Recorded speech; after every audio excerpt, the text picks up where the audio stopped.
Here is day 16, part 2. This is the PM session from yesterday, the 8th of June, 2023. I was setting up to take a trade. Here are those trades, but before we get to them, here's a little bit of context. So the context for the PM Silver Bullet Hour for me on the 8th of June, 2023 was sell side. Look at the 15-minute chart. We're bullish all day. We're reacting off of these previous week's highs, and we're looking a little weepy, and we're leaving behind these equal lows here. So I'm looking for price to go up a little bit into this 15-minute fair value gap, and then to come back down and potentially sweep these equal lows.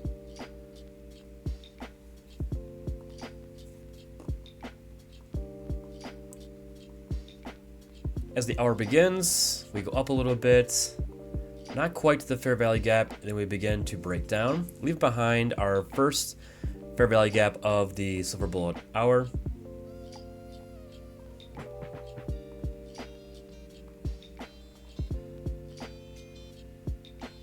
Targeting low-hanging fruit, and then I lower my stop loss just a little bit.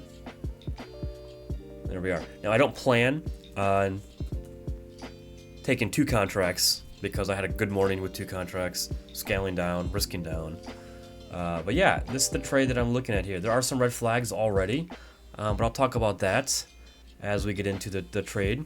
I took two trades, and let's see how those turned out. So for this trade, I could not get NinjaTrader to load a chart.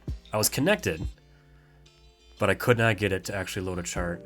So what you see here in this sped up recording is me kind of scrambling. I'm both anticipating and looking for a sell side fair value gap. I get one, and I'm also having to open up Trade-Avate's web platform to see if I can get into the trade.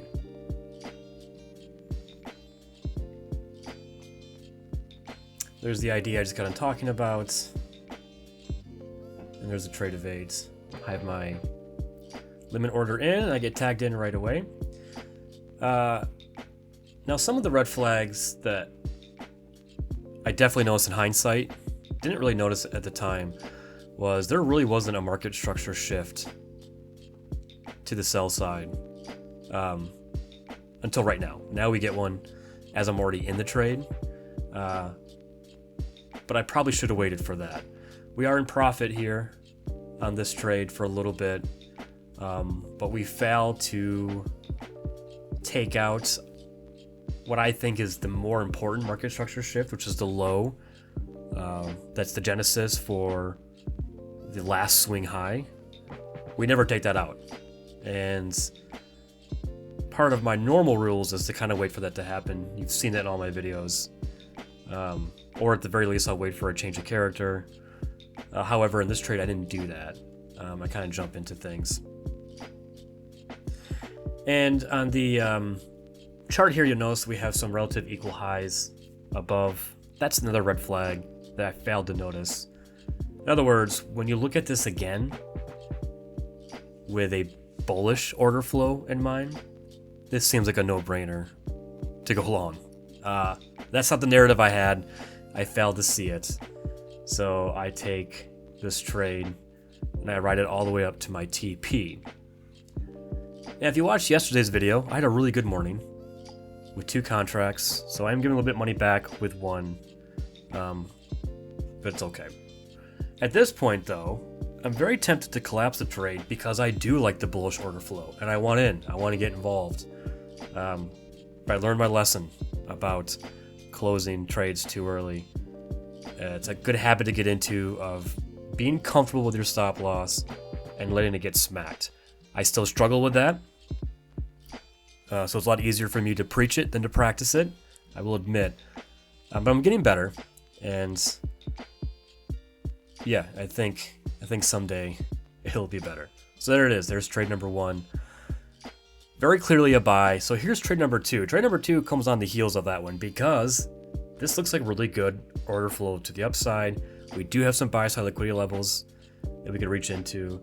So I struggled to find an entry for a long time. To the left of this chart, I don't have my mouse available, but to the left you can see where my stop loss was hit before. That next leg up, I was trying to get in on the distals of all these fair value gaps. Price wasn't really dipping back down. So eventually I get in on a candle rate, which you can see on that very faint blue arrow also to the left.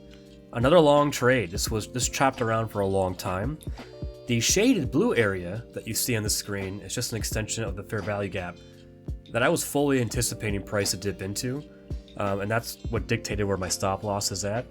I wanted to be below that fair value gap because I thought we could probably tap into it. However, price never does, and eventually it begins to rip my way. Now my entry was in the silver bullet hour, but at this point my exit's way after. I mean, we're almost at getting close to 3:45-ish, I think. I have no idea what time it is. Oh yeah, 3:46. Anyways, a very long trade. At this point, though, I was fine letting it go. Tempted to move my stop loss to break even there, but I didn't because there is a fair value gap right next to my entry, as well as an order block. So I keep my stop loss below that original fair value gap.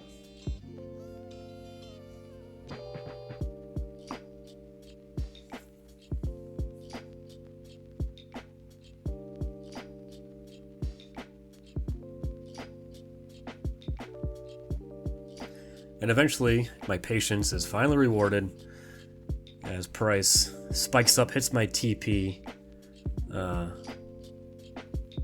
eventually starts to crater back down a little bit. So not a bad trade overall. My entry was a little bit FOMO, but I don't know, not too bad.